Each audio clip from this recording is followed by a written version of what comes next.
I'm so happy to see you all this morning. It's a beautiful Sunday and a fun day today.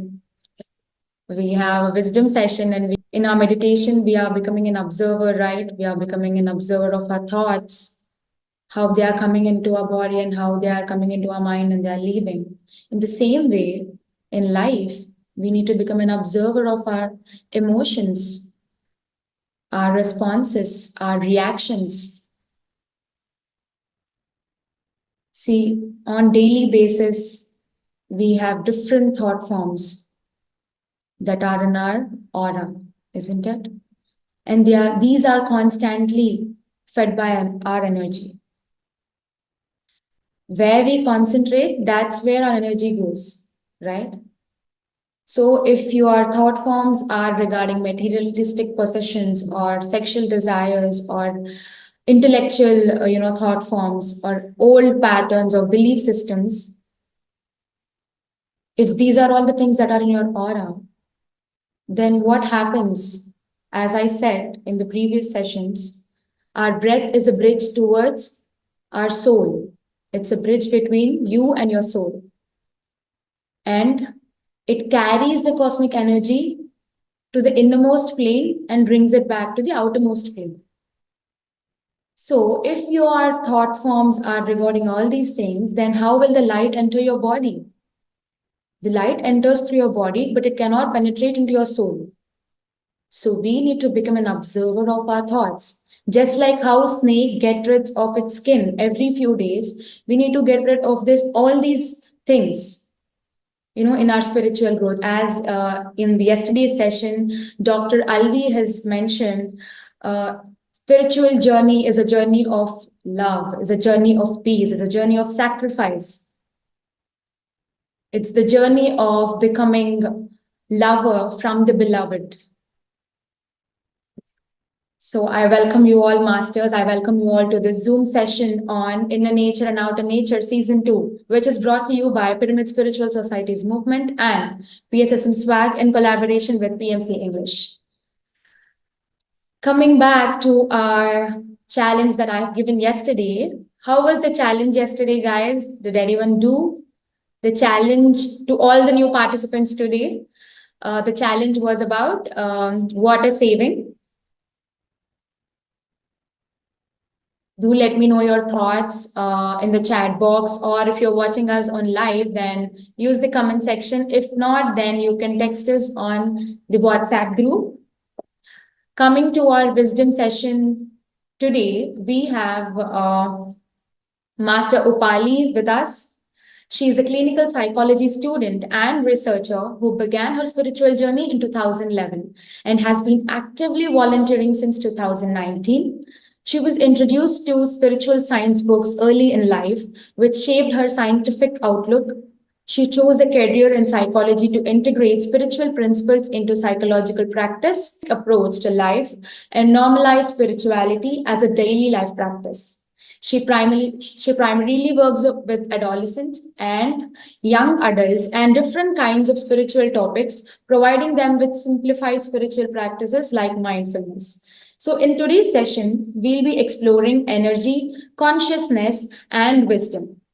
During this session, we'll delve into the scientific aspects of how energy, consciousness, and wisdom works. Because we are conducting these wisdom sessions, we get to learn about the wisdom, we get to know about the wisdom through books. But how do we use this in our life? We need to start implementing it. That's when the spiritual growth starts. And each person embodies this energy, consciousness, and wisdom, because these concepts are intricately linked to both personal growth and suffering. So by comprehending the interconnection of mind, body, and soul through diverse techniques, we can expand our consciousness, isn't it? So without delaying, I would like to welcome Master Upali. Over to you. Thank you. Good morning, guys. I hope that everybody's awake, at least. And if you are, then it's a really nice way to switch on your camera so that we all know you're awake. And sitting up straight. I know it's a Sunday, um, but yeah, I would really appreciate if everybody switches on their videos, because it's not a lecture session. It cannot be a lecture session. It's a PSSM session. Um, so it has to be very interactive. And I would really like to incorporate everybody's experiences of whatever the topic is today, because the topic is such that it is incomplete if only I speak about it. It can only be complete if everybody speaks about it. And it, by the end of, like, I think 45 minutes, you'll understand that you already know what today's topic is. And it's just going to be a refresh, a revision, as we are, in like kind of midway to the program. So yeah, I would really appreciate if everybody is active on the chat box and gives their input if you're not switching on the videos. Cool. So I think I don't need to give my introduction again. It was very comprehensive. But yeah, it's been quite a journey, and it's been a very long time, and it has been a pleasure to listen to a lot of concepts live when they were being delivered by Sir, and when they were being told to all of us. And we were not just told, we were challenged, we were questioned, that you don't have to believe, go out, try. If you find any results, do it. If you don't find any results, come back, we'll talk again. That was the way a lot of concepts were told to me, to my friends. And one such concept is energy consciousness wisdom. And if you see energy consciousness wisdom, it's an integral part of something. If somebody can say where you have read all three words combined, would be a, like, like a, what do you say, icing on the cake. If you can tell me these three combination of words where you have heard anybody. I know there are some old masters also. I would like them to wait. But yeah, you can, anybody can unmute and say, yeah, please. Yeah, just unmute and speak where you have heard this combination.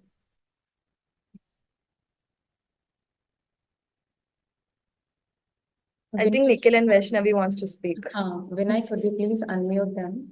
Hi, Upali. So it's in our logo, PSSM logo. Yes, correct. Absolutely correct.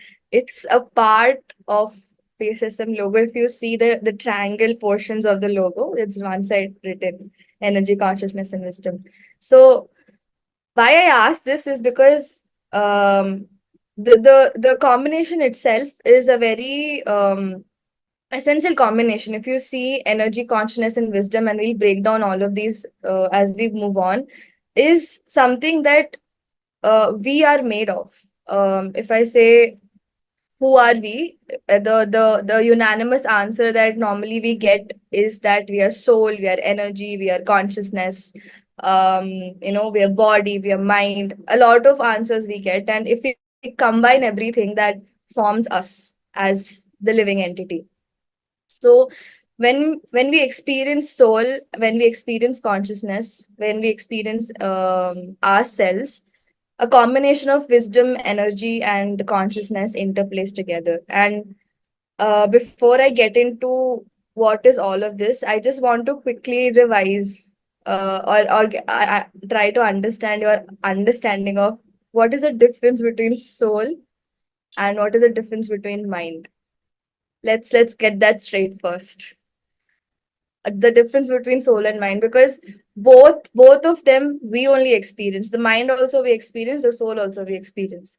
But what is the basic difference between mind and soul? And it's a very easy answer. There's no set answer, only actually whatever you feel like you can speak. A basic difference of between mind and soul, because see, soul and body is very easy, we all know that. But mind and soul, what do you guys think? What is the difference? So when we talk about soul, It is a unit of awareness. When we say that we are aware, when you know that you're living, when you know that you are, you know, completely present in this moment, you're truly experiencing the soul.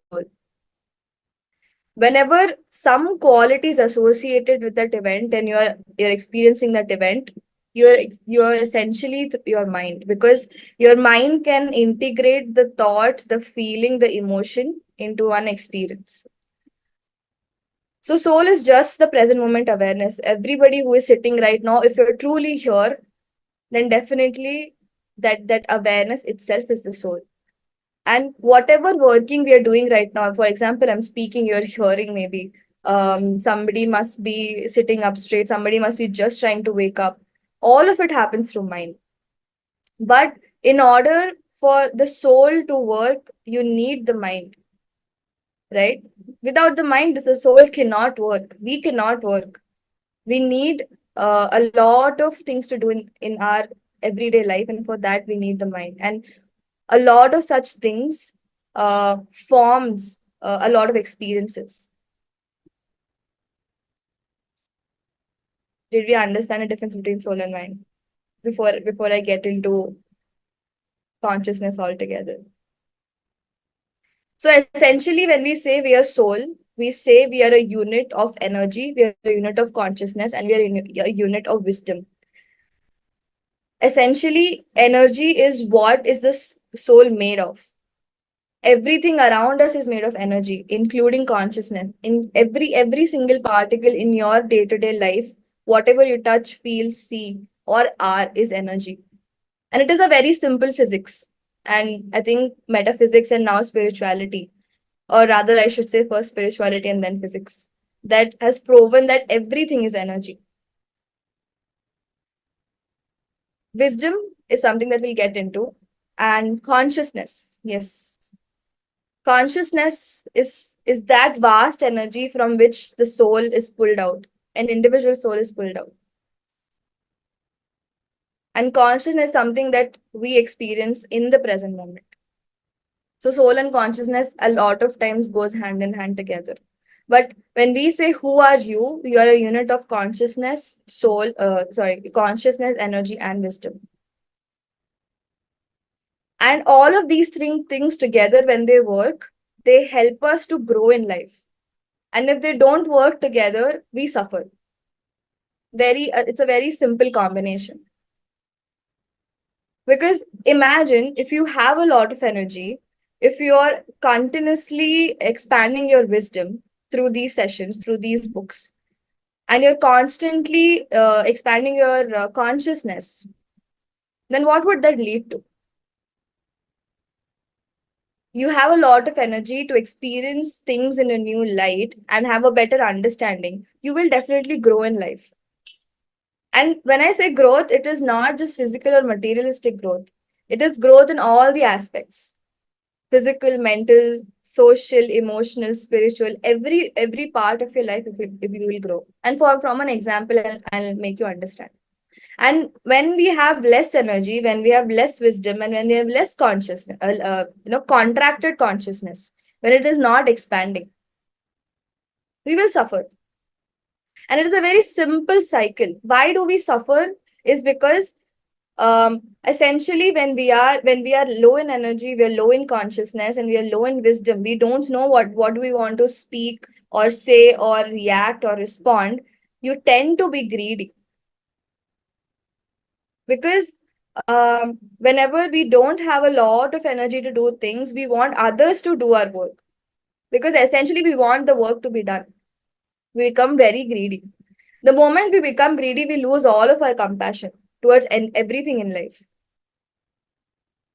Once you start losing your compassion, you become completely ignorant, because you only become self-centered. Because we don't have energy to fulfill what we really want. We are low on wisdom, so we start expecting and arguing, and really destroying our relationships with others, because we want them to do our work, because we're not able to do our work. And that work can be anything. That can be any need that you want to fulfill. So we become greedy. because of which we suffer. But if we expand our energy, if we increase our energy, we increase our wisdom, and we expand our consciousness, what happens is that we have enough energy to fulfill all of our requirements, our spiritual requirements, intellectual requirements, emotional requirements, physical requirements. We have enough wisdom, which means that we are able to integrate a lot of things in our life and try to see them in a new light. We increase our wisdom, and both of them, when these are increased, when we increase our energy, when we increase our wisdom, our consciousness will expand. Because everything around you, you're mindful of everything. You know what you're doing, you know what you're feeling, acting, and doing. Your every choice is thought through. So the consciousness expands. You make well-informed choices in your life for yourself. So that leads to your growth.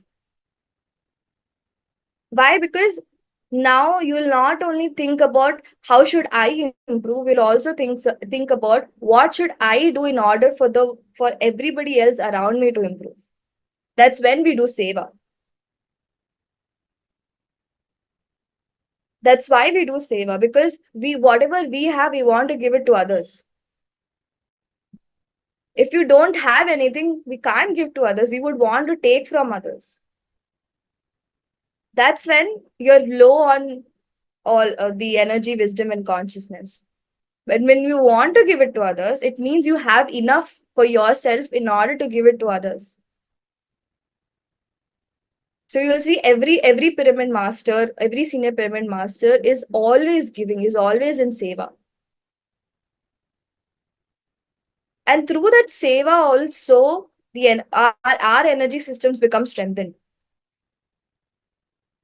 So there are these three things, when they are integrated together, it's very essential for us to grow. And for us to grow, it means for us to evolve, continuously evolve. Because if evolution doesn't happen in our everyday life, we will be stuck and fixed in the same routine, in the same thought pattern, in the same emotional pattern. And once you're stuck in a loop, that loop is the loop of suffering. Either that suffering is emotional, where you're only blaming the other person. Either it is physical, when you are harming your own body. You're not eating, you're not sleeping. Or that's a very intellectually suffering circle, where you're constantly wanting to seek answers, but you don't know where to seek them. Or it can be social suffering, where you're not able to understand people around you. Neither people are able to understand you. So all these three things are an integral part of our life. And if you work on all of these things separately, they will, at the end of the day, work together for you. Now, for example, let's say the first element, which is energy. There are few energy patterns that every one of us has. Those energy patterns are, first is that we're constantly losing energy. Things that we do which constantly makes us lose energy. The second pattern is things that we do that are directed in a certain way, where we're utilizing the energy. Then there are things that we choose not to do, through which we conserve our energy. And then there are things that we do that increases our energy. All four of them, when we practice together, we are able to regulate our energy system. And I'll give you an example that happened yesterday with me. I was in a conversation. Okay. In that conversation started for a purpose. I picked up the call. Somebody called me. I picked up the call. I was intending to talk to that person. So there was a purpose to it. So I told myself, okay, this phone call, you're going to utilize whatever energy you have, because you've decided to pick up this call. There was a direction. So I said, okay, fine, I'll pick up the call. I'll talk to that person. I'm utilizing my energy, whatever is left inside my body at that moment of time. Now that conversation is going nowhere. That conversation is stuck in a loop of arguments. where neither of the party is able to understand the other person, what their point of view is. So when you're stuck in a loop where it's going nowhere, you're only depleting your energy, because then there is no direction. First, there was a direction, there was an intention. Okay, fine, I want to pick up this call, I want to talk to this person, but now there is no direction. So now from utilization, you're losing your energy. But I also know that I need to conserve my energy for me to wake up the next morning and give this session. So now I need to withdraw myself from that situation in order to conserve the energy and later meditate and maximize my energy. I need more energy now because I've utilized whatever energy I had. Now I've dissipated. I have dissipated it also because of no direction conversation. So I need to withdraw to conserve and meditate to maximize for me to wake up the next day and feel at certain energy level to sit for 1 hour 30 minutes and attend the session. So it was a conscious choice to withdraw from a situation when it is going nowhere. It's the same with emotions. When you're continuously stuck in an emotion loop, it is wise to withdraw and see that emotion from an observer perspective rather than a person who is completely involved in that emotion. And then revisit it. So today, I might call that person again with a better understanding of the situation and say, hey, this may be what has happened, but I think we can work it out together. So because I chose to conserve my energy, chose to reflect upon myself through the wisdom, I can again direct my energy and maybe reach a solution. So it is very important how we choose to regulate ourselves, how we choose to expend our energy, and how we choose to conserve and maximize our energy. Then comes wisdom. Now, essentially, we say that wisdom is something that you know, or wisdom is something that you have a complete understanding of. But we never talk about what are the layers of wisdom. Wisdom is something that you achieve at the last, when you have the complete understanding of yourself, your surrounding, everything. You're like you just know it all. But before wisdom comes knowledge, something that you have acquired from outside, something that you've acquired from maybe a book, maybe a master's experience, maybe a person's experience. So anything that becomes a source of information for you is knowledge. And whenever you apply that knowledge with your own experiences, in your own experiences, for example, let's say the knowledge of non-judgment or the knowledge of assumption that I acquired from the book of 4 agreements.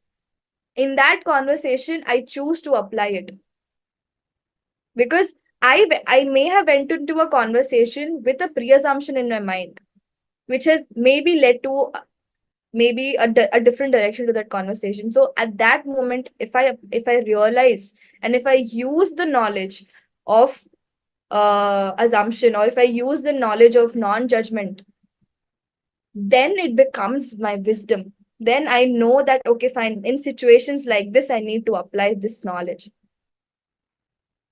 So experience, when you combine it with wisdom, when you combine it with knowledge, it becomes wisdom. And when you practice it, everything is a practice. When you practice it repeatedly again and again and again and again, which we called mindfully being aware, mindfully being being mindful when you speak, being mindful when you hear, being mindful when you see, being mindful when you talk. So when you are mindful in a particular situation while you're experiencing it, only then you can apply whatever knowledge you've acquired. If you're not mindful, you're not present in that situation, we're just acting out of our impulses, then we might not be able to use the knowledge that we have. So there's a reason when we say that you need to continuously read and you need to continuously meditate in order to increase your mindfulness. because we want a combination of these two in every life situation for us to become more wise, for us to integrate both of them together in order to have more wisdom. Because the moment you have more wisdom and the moment you have more energy, you combine both of them, your consciousness will expand, because you will see things in a new light because of your wisdom, and you will have the energy to go through that process because you have a lot of energy, you know how to direct your energy.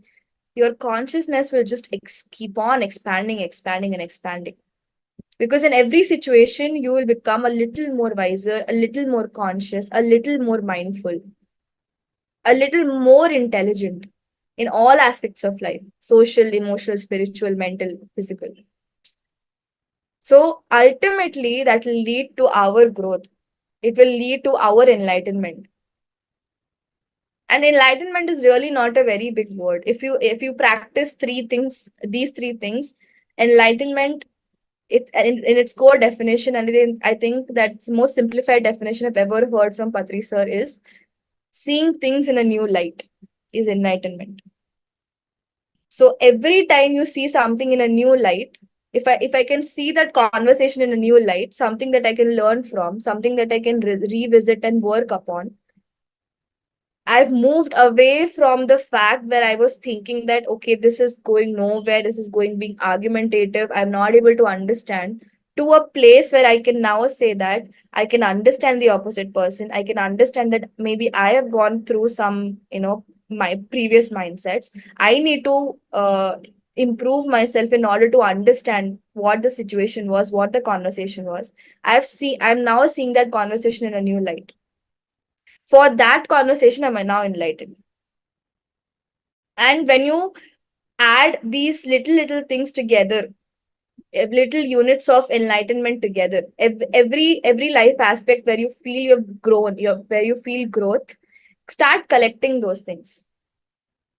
And when you connect and collect all of these things together, you will see that you've become an more enlightened person, um, day by day by day. And when it happens for a lot of number of days and a lot of number of years, we say that, okay, that maybe the enlightenment stage has been reached. Now, next level of enlightenment. Then next level of enlightenment. It never stops. Enlightenment never stops. Growth never stops, because um, for growth to happen, you need to keep on learning and learning and learning. So, and learning happens because you're constantly experiencing life. So, because you can't stop experiencing life, you can't stop learning, you can't stop enlightenment. And the cycle just keeps on for billions and millions of years. So, there is no end to it. There's always an upward growth graph. If you draw a linear graph, it's just an upward growth graph. So for us to, and at its core, what we do actually do is that for us to keep on evolving for trillions of years and maybe till eternity, we need to keep on learning from our day-to-day experiences. That's all we need to do. We need to integrate energy, wisdom, and consciousness practices into our day-to-day experiences, and everything else will be taken care of. So that's how simple the concept is. That's how simply, if we understand our energy system, we understand how are we using our knowledge and our experiences to enhance our wisdom, and we understand that both of them together expands our consciousness. Then the triad is complete. The combination is complete. Then when you seek something, when you are completely aware, when you are regulating your energy systems, when you know what, having wisdom is knowing what you want. When you have complete clarity on what you want, or what somebody wants, we say that person is very wise. We say all these monks and sages are very wise because they knew what they wanted. They knew what the purpose of life was. So when we are clear on what we want, when we are clear that when we clear about the details of what we want, not just what we want. For example, that a very materialistic example, I need a car. And we've been taught that, you can manifest anything and everything in your life, because essentially it's you who is choosing every day, and who is creating every day through your choices. So when we say that I want a car, that can be any car. But when you say, no, I want a blue color Jeep Compass car, that's like the details of that car. And it's the same thing with everything in your life. I want peace in my life. Why do you want that peace in your life? What will you do of that peace in your life? We see every youngster today and every middle-aged person today saying that, oh, I just want a breather. I just want an escape from my day-to-day life. I want a break. We see that a lot around us these days. I just need a break from life. What is break from life? It means to die. It really means taking a break from life is dying. You'll come in the next life. Then you'll say, I need a break again. Again, you'll die. So there is no break in life. You need to see life in a different perspective, and everything will change. It's the same thing as we say, if you change the point of reference, everything will change. So there is essentially the lack of wisdom which makes us say a lot of things very unconsciously. And we say, oh, I just need a breather. You're already breathing. What breather do you need? I need a break. No, you need a different perspective to see life. When you take a break and you go on a vacation, you interact with nature. You interact with something which is completely alive, which is breathing, which is completely present in the present moment. That's why you feel connected, and when you come back from that vacation, you have a different perspective because you're more connected to your own self. And that is the whole purpose of meditation, that you feel more connected to yourself. That is the purpose of knowledge, of these wisdom sessions. You know what and where and what you and how you want to do things. You again feel more connected with yourself. The more you feel connected with yourself, the more clarity you have about your own self, the more clarity you have about your own choices, your own decisions, your own thoughts and emotions. You exactly know what you want in life then. And whatever you want in life, it will be given. That's a universal law. You ask and it will be given. Because we keep on thinking of things that we want, and through law of attraction, we get and we draw it from the universe. So it is our responsibility to think and to feel what we want in at most clarity, in at most detail. And that can only happen when you have the energy to manifest. One, you have the wisdom to have clarity in what you want, and you're expanding your consciousness in order to and in order for you to evolve and make evolved choices in your life. Because um always in life, we look forward to something every time. This session, this 21 days has a purpose, has an end goal. This session has an intent. This session has a goal, and this session has a purpose. And if you don't have an intent, purpose, or goal, you cannot create future. Intent, goal, purpose in the present creates the future you want. And for you to have that intent, purpose, and goal all aligned, you need to have your energy, consciousness, and wisdom in alignment. So all of us in our everyday life, if we see what we are doing and what do we want out of that day, there has to be a goal. And for us to understand what the goal is, we come back and we see, do I have enough clarity to even design a goal? Do I have enough clarity to have an intention? Do I have enough clarity to have a purpose? And that clarity comes through meditation, that clarity comes through swadhyaya, that clarity comes through sajan sangatya. Because the more you meditate, the more energy, the more you study, the more the amount of knowledge, and the more you do sajan sangatya, the more you understand other people's experiences, which is another form of wisdom. So all of these things together gives you more and more and more and more clarity, more and more details, through which you then set an intention, through which then you set a goal, and through which you set a purpose of your actions, of your behaviors, of your emotions, of your feelings, and of your day-to-day activities. And all of them, when we combine together in one box, we say that, oh, this person is a very wise person. This person is a very well regulated person. This person is a very enlightened person. This person is a very well informed person.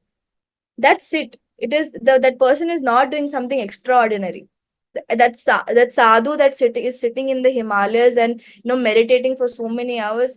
You can do the same thing at your house.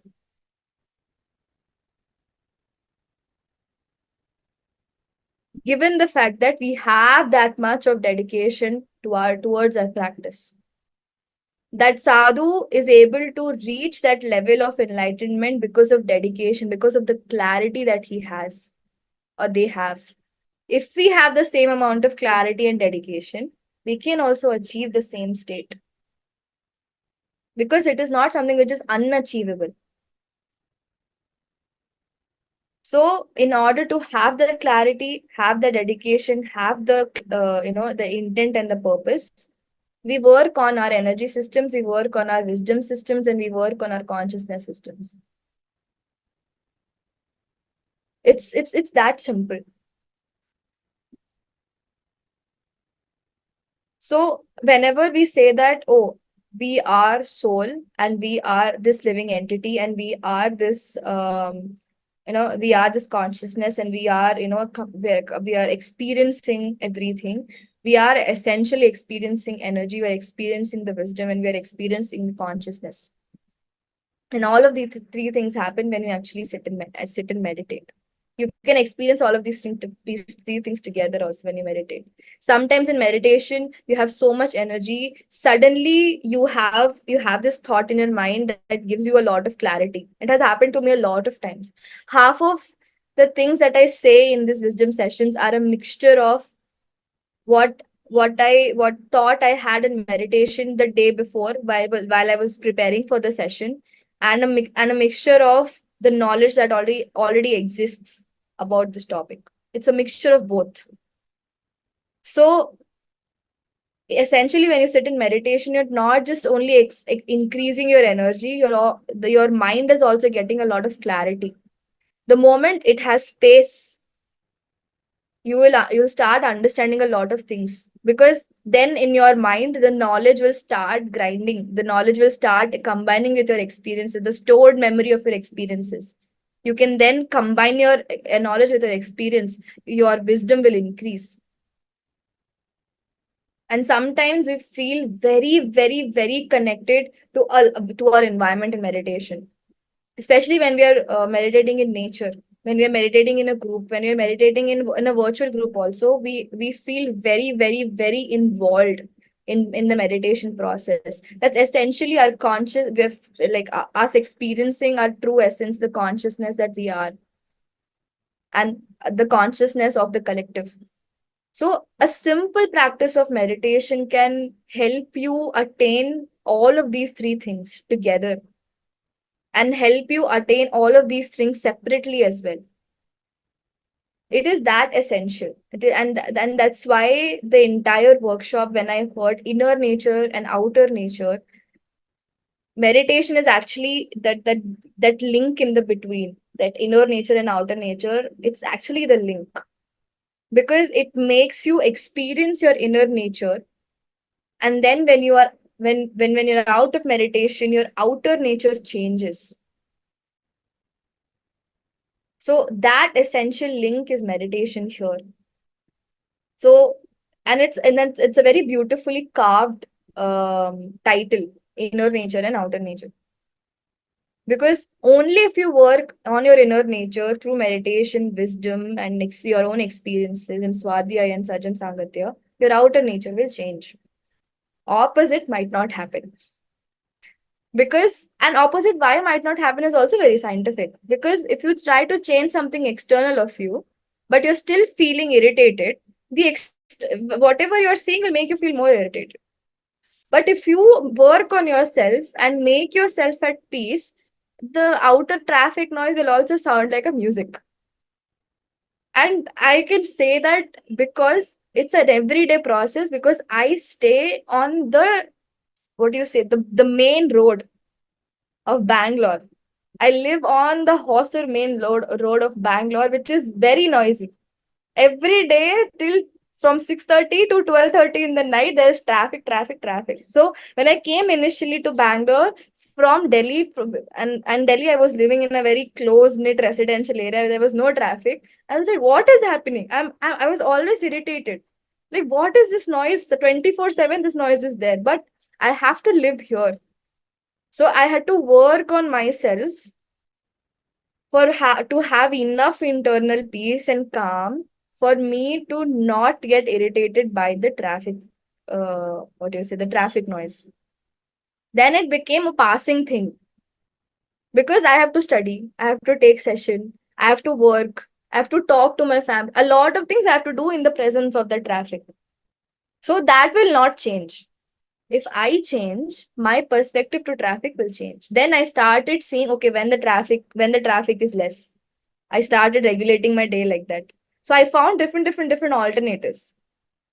And the same thing happens in life. When you have enough peace and calmness and silence within yourself, you start seeing the outer world in a different perspective. You start seeing it, you start finding new ways and alternatives. Okay, maybe if I do this, this thing can happen. If I do this, then this thing can happen. You start finding alternatives. Those alternatives are what are a result of your wisdom, because you're integrating your experience with the knowledge. So the moment you feel you're doing hit and trial in your life, congratulations, you're actually becoming more and more wiser, because hit and trial requires a lot of strength, a lot of dedication, and a lot of commitment to keep on trying and trying and trying. So becoming more and more wiser. So if you see every session of this program, you will see that how at the end of 21 days, everything is everybody is essentially talking about the same thing. It is working on your inner self for you to experience a change in your outer self. So if you can, and the way the sessions are carved out, as far as I could understand through the topics and through the speakers, and I later saw it on YouTube, I was like, yeah, we are essentially talking about the same thing through different ways. So see, we have a lot of alternatives and a lot of different approaches, but at the end of the day, you will reach to the same thing, which is working on your inner self. So today I just presented one more way. That's it. Nothing new. Tomorrow somebody will come and they will present another way of working. So you can choose whatever you want and start experimenting. And if you feel that the result of the experiment is in your favor, do it again. If you feel that the result of your experiment is not in your favor, try something new. Or maybe try that thing again. It's always an experimentation. So whatever I said, if that makes sense today, because it made sense to me and I practiced it, so I am convinced that it works. For you to be convinced that it works, you need to do it. So experiment for a week and then come back to the group and tell your experiences in your group and see if it works. That's it. That's how I generally would like to close the session by saying that keep on experimenting with life, because it's very essential, because then there's no fun if you don't experiment. So every word I said today, don't take it because I said it. You experiment with it, see if you're convinced. If you're convinced, then do it. Otherwise, don't do it. There's no compulsion. So yeah, every one of us, all 17 of us, let's experiment. It's very fun. I'm telling you, last 12 years of my life has just experimenting, and that has made me reach to whatever I'm doing today. So yeah, that's all I want to say, and that's all essentially. That's why I think the logo has been kept as energy, wisdom, consciousness, three words together. Uh, if you experiment with these three words, then maybe you will have a lot more clarity about your own self. So yeah, that's it. Thank you for listening and interacting. Thank you, Nikhil and Vaishnavi. Thank you, Pali. That was a beautiful session. You have given great insights regarding wisdom, energy, and consciousness. So, masters, if you have any kind of questions, you can raise your hands or else text in the chat box. Anyone wants to share something, you can share. Hi, Upali. Nice, wonderful session. So the topic that I have taken, it's like really hard to explain. So it seems very similar in our life. We experience all the three: energy, wisdom, and consciousness, but a little tough to explain. And you made it so well with your examples. And when I hear about this wisdom and knowledge, I normally I heard this saying somewhere, but it is stuck in my mind. Like the difference between knowledge and wisdom. Knowing tomato is a fruit is a knowledge, but not using it in the fruit salad is wisdom. So it's as simple as that. So normally, what we know, so many things we know into when we come into spirituality, we listen to sessions, we acquire so much knowledge within us. But when reality comes, when we face some real time situations, but how much we learn and apply that knowledge is what our wisdom is. So when we go through that experience, and when we consciously apply our knowledge into that situations, then it turns out as a wisdom. So it's all about how we experience life will make us more wise. So and how more wiser we become, that much our consciousness expands. So it's all about interconnected. So it was so nice to hear from you. The Thank you core so much. essence Thank you so is much. the core essence is start living life. Yes, experiences. So Yes, normally we all think the that experience. continuously, if some life is giving you so much pressure, we think that okay, we need to take a break, as you said, no. So it's all about that is also a kind of experience. So when we go through that hard times, we will know, yeah, this is also the kind of experience that we need to get it. We always try to like we try to escape from that situation and go to others, but when you go there again, there will be a new situation. Until unless you learn and grow, you will experience the same thing there. So it's all about how you grow. Until unless you learn that, situations will not change. So it was so nice hearing to you. Yeah, nice. Want to add something? Wonderful, Upali. I have learned a lot from this session. It shows like the clarity you have on this, the way you explained. Thank you so much for integrating in such a beautiful way, especially adding all the practical things, because just speaking about those definitions, this, that works a little, it's not something practical. But the way you explain how it helped in your life and how you understood it more beautifully, and you just simplified it to us. I felt really, attending this session today is a blessing to us. Thank you so much. I'll definitely try. The biggest thing I'll take from this session is, increase your energy. Again, go back, give it a try. And even whatever we have taken from the books or from this session, apply it and turn into wisdom. Thank you so much. It's not about escaping, it's again coming back with new perspective. The way you explained it was really beautiful. It works in everywhere, in relationships, in our work area, in home, or in everywhere, in our with our neighbors.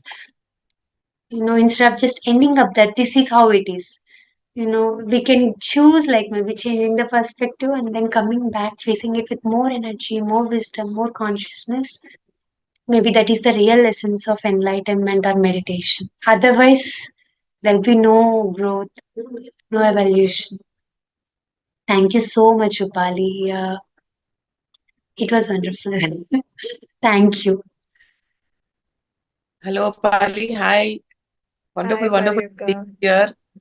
Thank you so much for bringing that topic in such a easy way to understand, such a practical way to apply to our lives. And the way you said it, that we need to experiment on things and then only we'll know.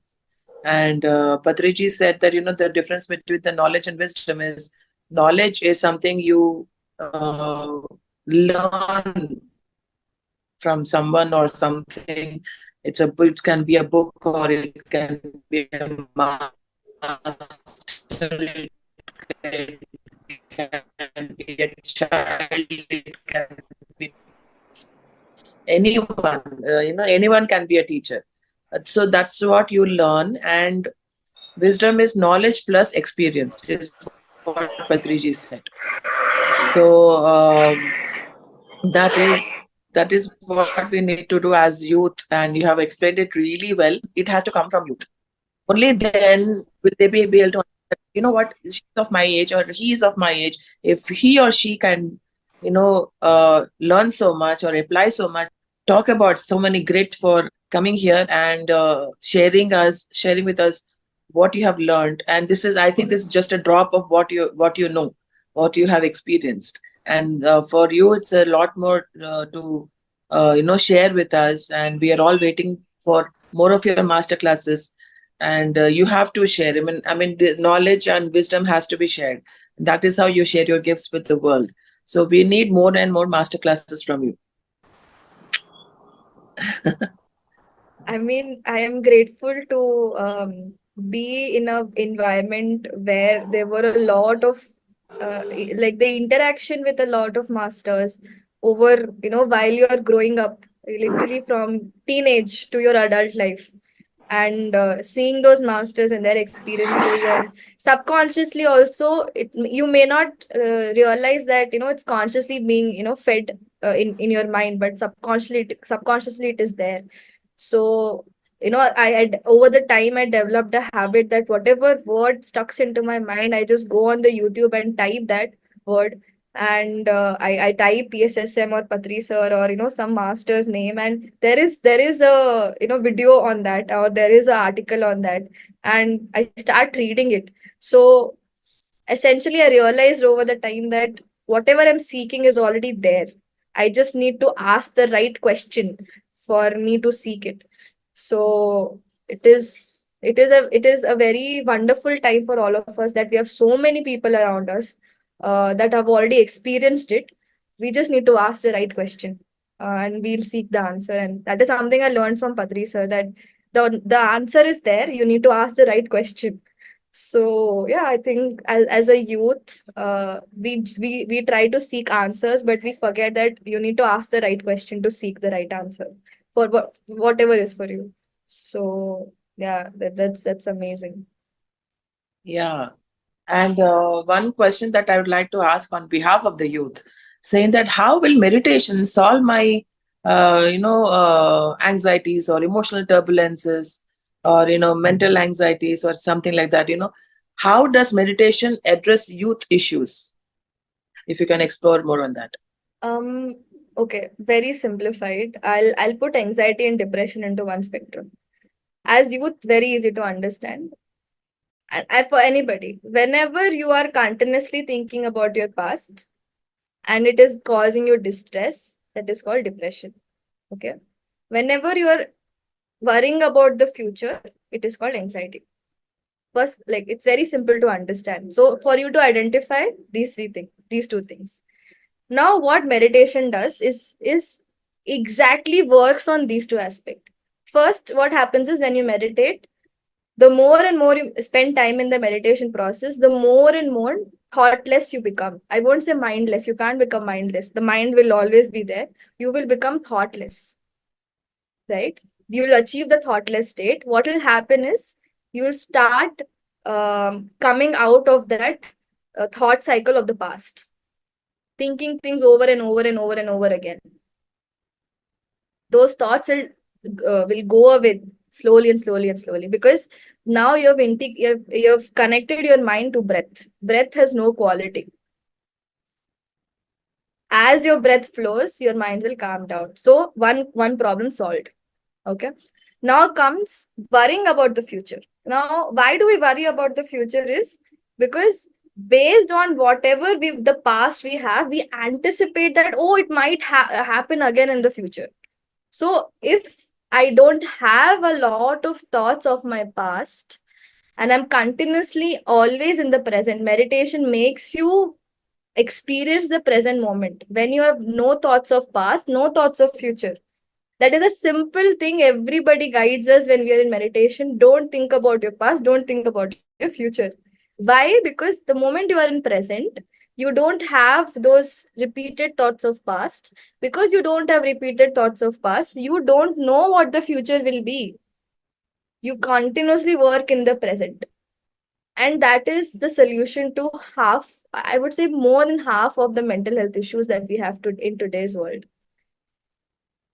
because of this past and future. So meditation really pulls you out from both of the ends and make you feel the present moment, that experience. And the more we practice meditation, the more extended amount of time we experience it. And it is very essential to experience the present moment. And in psychology, and I was shocked that the exact same things were written in my psychology books, and the exact same thing we have been told all of our lives by so many masters. So essentially it is about being in the present moment, and that only meditation gives you.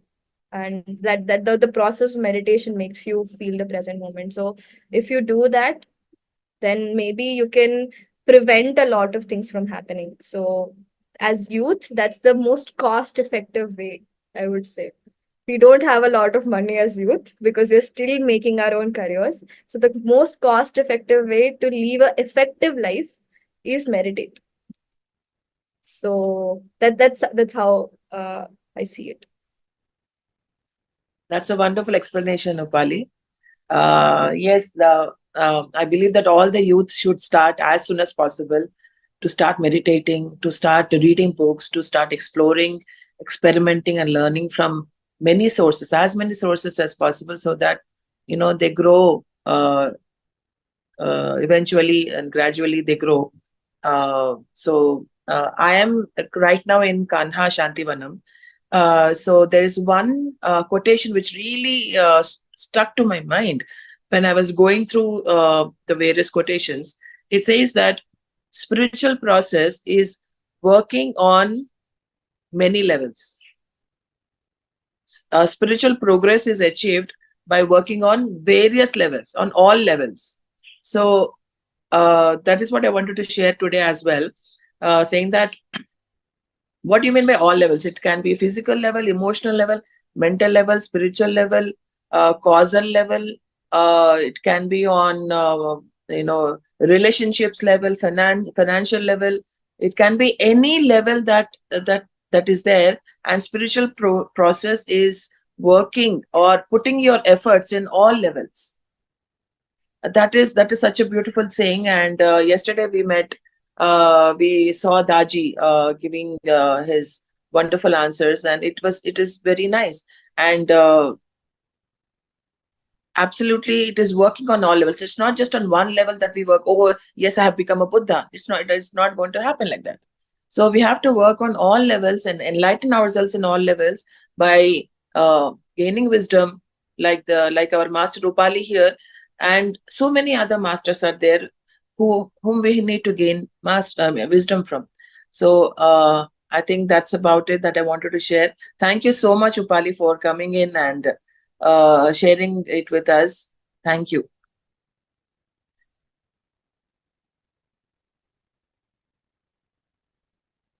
Yes, if anyone has any questions or anyone wants to share anything, please feel free to do so, because Upali is our dear friend, and she is really working hard on her professional front as well. She is attending college, and she made time for us to for her to come here. So please feel free to ask questions or share your experiences. Or maybe do share it on the group. The group is really active, so I love reading those messages on the group. So do share it. With this, I would like to conclude today's session. See you in another session tomorrow with another speaker. Do not forget to like, share, and subscribe to PMC English. This is Yamini signing off.